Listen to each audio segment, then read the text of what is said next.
જય શ્રી કૃષ્ણ. રાધે રાધે. મિત્રો, 15મા અધ્યાયના 12મા શ્લોકમાં ભગવાને અર્જુનને વાત કરી કે યત આદિત્યગતમ તેજો જગત ભાષ્યતે અખિલમ.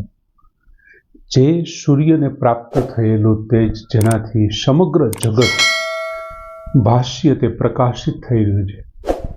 યત ચંદ્રમસો યત ચ અગ્નૌ, અને જે ચંદ્રમા પાસે છે અને જે અગ્નિ પાસે જે તેજ છે, તત્ તેજ મામકમ વિધિ, એ તેજ તું મારું સમજ, મારું જાણ, મારી પાસેથી તેજ પ્રાપ્ત લઈ અને એ આખા સમગ્ર વિશ્વને પ્રકાશિત કરે છે.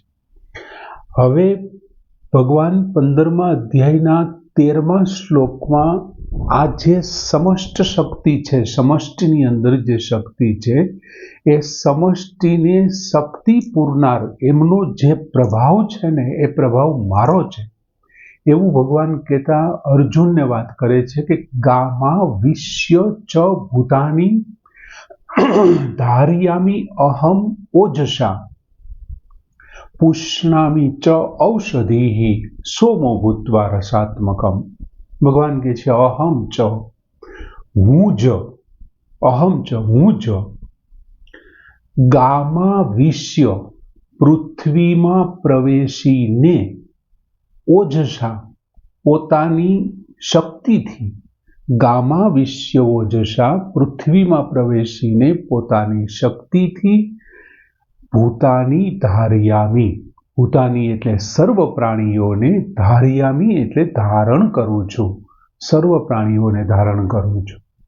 બીજી પંક્તિમાં ભગવાન કહે છે કે પુષ્ણામી ચ ઔષધિ સર્વાહા સોમો ભૂત્વા રસાત્મકમ, રસાત્મક, અને રસાત્મક સોમો ભૂત્વા, રસ સ્વરૂપ ચંદ્રમા બનીને, રસ સ્વરૂપ ચંદ્રમા બનીને, સર્વાહા ઔષધિ પુષ્ણામી, બધી ઔષધિઓને એટલે કે વનસ્પતિઓને, પુષ્ણામી એટલે પુષ્ટ કરું છું. જો રસ સ્વરૂપ ચંદ્રમા બનીને હું બધી ઔષધિઓને પુષ્ટ કરું છું. ભગવાને વાત કરી કે ગામા વિશ્ય, પૃથ્વીની અંદર પ્રવેશ કરીને, ભગવાન પૃથ્વીની અંદર પ્રવેશ કરે છે. સમગ્ર વિશ્વ જો કોઈના આધારે ટકેલું છે તો આ પૃથ્વીના આધારે ટકેલ છે. ભગવાન શું કહે છે? એ પૃથ્વીમાં હું પ્રવેશ કરું છું અને ઉપર પૃથ્વી ઉપર જે કાંઈ સ્થાવર અને જંગમ જે કાંઈ સૃષ્ટિ છે તે બધા જ પ્રાણીઓને હું ધારણ કરું છું. વૃક્ષ છે, લતાઓ છે, આ બધી જે કાંઈ સ્થાવર સૃષ્ટિ છે, પશુ પક્ષી મનુષ્ય, આ બધા જે કાંઈ જંગમ સૃષ્ટિ છે, એ બધાને હું પૃથ્વીની અંદર પ્રવેશીને ધારણ કરું છું. ટૂંકમાં કેવું હોય તો આ જે પૃથ્વી પાસે ધારણ શક્તિ છે, ધારણ કરવાની શક્તિ છે, તે પૃથ્વીની પોતાની નથી, એ ભગવાને આપેલી છે. જેમ યત આદિત્યગતમ તેજ, ચંદ્રને પ્રાપ્ત થયેલું, સૂર્યને પ્રાપ્ત થયેલું તેજ હતું, એમ પૃથ્વીને ધારણ શક્તિ જે પ્રાપ્ત થઈ છે એ ભગવાનની પોતાની છે. ભગવાન પૃથ્વીમાં પ્રવેશ કરીને ધારણ કરે છે. બીજું, આપણે સાયન્સ એ પણ સ્વીકારે છે, વૈજ્ઞાનિકોએ પણ સ્વીકારી લીધું છે કે પૃથ્વીની સપાટી કરતાં સમુદ્રની સપાટી ઊંચી છે. તમે કોઈ દરિયાકાંઠે ઊભા રહેશો અને દૂર નજર કરશો ને તો તમને એમ લાગશે કે સમુદ્ર છે ઉપર છે, અને ખરેખર એ સાચું છે. પૃથ્વી સપાટી કરતાં સમુદ્રની સપાટી ઊંચી છે. બીજું, સમગ્ર પૃથ્વી ઉપર, આ જમીન ઉપર 71% ભાગની અંદર પાણી છે. એ સમુદ્રના સ્વરૂપમાં રહેલું, નદીઓના સ્વરૂપમાં રહે 71% પૃથ્વીનો ભાગ પાણીથી ભરેલો છે. માત્ર 29% ભાગ એવો છે કે જેમાં જમીન સપાટી છે. હવે તમે વિચાર કરો કે સાયન્સ પણ સ્વીકારે છે કે પૃથ્વી કરતાં પાણીનો ભાગ ઊંચો છે, તો પાણી તો નીચાણ બાજુ વહે ને, પૃથ્વી અંદર છે, ફરતી બાજુ પાણીની અંદર, ઉપર રહેલા પાણીની અંદર પૃથ્વી સલામત છે. આ કેવી રીતે થઈ શકે? ભગવાન કહે છે ધારણા શક્તિ જે છે, ધારણ કરવાની, સ્થાવર જંગમ સૃષ્ટિને ધારણ કરવાની, એ શક્તિ મારી પોતાની છે, એ મારો પ્રભાવ છે.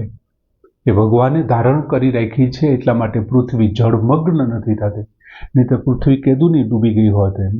બીજું, ભગવાન એવું કીધું કે પૃથ્વીની જે ઉત્પાદિકા અને આ ઉપરાંત એની જે ગુરુત્વાકર્ષણની શક્તિ છે ને એ પણ ભગવાનની છે. પૃથ્વીમાંથી પ્રાપ્ત થયેલા અન્ય કોઈ પદાર્થ પાસે જો ધારણ શક્તિ હોય તો એ ભગવાન દ્વારા પ્રાપ્ત થઈ છે.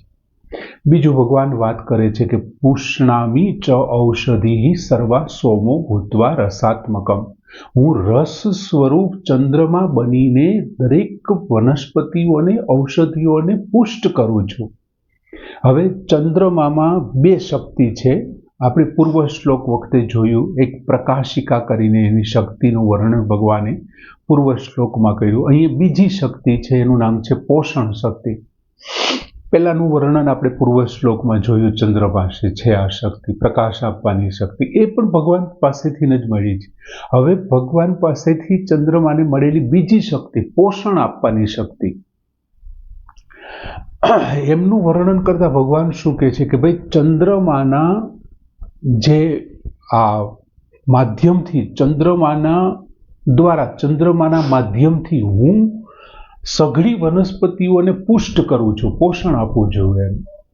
દાખલા તરીકે શુક્લ પક્ષમાં ચંદ્રમાના મધુર કિરણોથી લતા છે, વૃક્ષો છે, આ બધા જ છે એ વગેરે પુષ્ટ થાય છે, વનસ્પતિ પુષ્ટ થાય છે. એટલું જ નહીં, પણ ચંદ્રમાના શુક્લ પક્ષના એ અમૃત જેવા કિરણોથી વનસ્પતિની અંદર ફળ ફૂલ બેસે છે અને વિવિધ સ્વાદવાળા, રસવાળા ફળ બેસે છે, વિવિધ કલરવાળા ફૂલો આવે છે.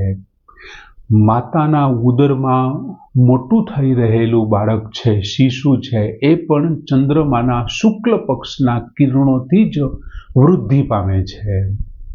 હવે અહીં જે સોમપદ આપેલું છે ને, એ સોમપદ છે એ ચંદ્ર માટે નથી, ચંદ્રલોક માટેનું વાચક છે.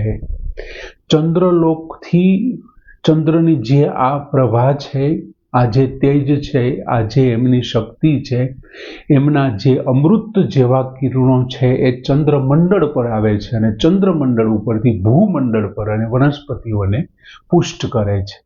એટલે આ અમૃત છે ખરેખર ચંદ્રલોકથી આપણને પ્રાપ્ત થાય છે, ચંદ્રમંડળ પર, અને ત્યાંથી પછી પૃથ્વી મંડળ પર આવે છે. બીજું, અહીંયા જે શબ્દ ઔષધિ, સર્વાહા ઔષધિ પુષ્ણામી, હું બધી ઔષધિઓને પુષ્પિત કરું, પોષણ કરું છું, વૃદ્ધિ કરું છું. હવે આ જે એનો અર્થ જોઈએ ઔષધિનો, તો એક અર્થ એમનો વનસ્પતિ એવો થાય અને બીજો અર્થ અન્ન પણ લઈ શકાય. ઘઉં છે, બાજરો છે, જુવાર છે, આ બધી જ વનસ્પતિઓ છે એ શું કરે છે, ચંદ્રના શુક્લ પક્ષમાંથી પુષ્ટિ પ્રાપ્ત કરી અને એમાંથી એ બધું લે છે. હવે બને છે એવું, દાખલા તરીકે તમને અતિશય ભૂખ લાગી હોય તો તમને ચક્કર આવશે, અથવા તમે ચાલી નહીં શકો, કોઈ કામ નહીં કરી શકો. એવી વખતે તમે માની લ્યો કે ઘઉંની બનાવેલી રોટલી કે કોઈ વ્યંજન ખાશો તો એ તમારા માટે શું કામ કરશે? ઔષધિ રૂપ કામ કરશે ને. એટલે બધા અનાજ જે છે એ બધું જ છે એ કોના મારફત તૈયાર થાય છે? ચંદ્રમા મારફત તૈયાર થાય છે. અને ચંદ્રમા પાસે પોષણ શક્તિ ક્યાંથી આવે છે? ભગવાન પોતે આપે છે. અને આવી રીતે બધા જ અનાજોમાં પોષણ શક્તિ આપી ભગવાન સ્થાવર અને જંગમ, પશુ પક્ષી, આ તે બધી સૃષ્ટિ, જેમ કે સ્થાવર સૃષ્ટિ, વૃક્ષ છે, વેલી છે, એમની અંદર ખાતર છે, માટી છે, આ બધું છે, એમાંથી એ રસને પ્રાપ્ત કરી લે છે. અને વનસ્પતિ આ શક્તિ ચંદ્રમાંથી પ્રાપ્ત કરે છે. આ જે શક્તિ છે એ પણ ભગવાન કહે છે એ મારા તરફથી છે, અથવા એ હું છું. પૃથ્વીની અંદર પ્રવેશ કરી સમગ્ર સૃષ્ટિને હું ધારણ કરું છું અને ચંદ્રમાં રસ રૂપ ચંદ્રમાં બની અને વનસ્પતિને પુષ્ટિ કરું છું. ખરેખર સમષ્ટિ શક્તિમાં પોતાનો કેવડો પ્રભાવ છે એ વસ્તુ બતાવવા સરસ મજાનો શ્લોક ભગવાને રજૂ કર્યો કે ગામાવિશ્ય ચ ભૂતાની ધારયામી અહમ ઓજસા પુષ્ણામી ચ ઔષધિ સર્વા સોમો ભૂત્વો રસાત્મકમય. પૂર્ણ કરીએ. જય શ્રી કૃષ્ણ.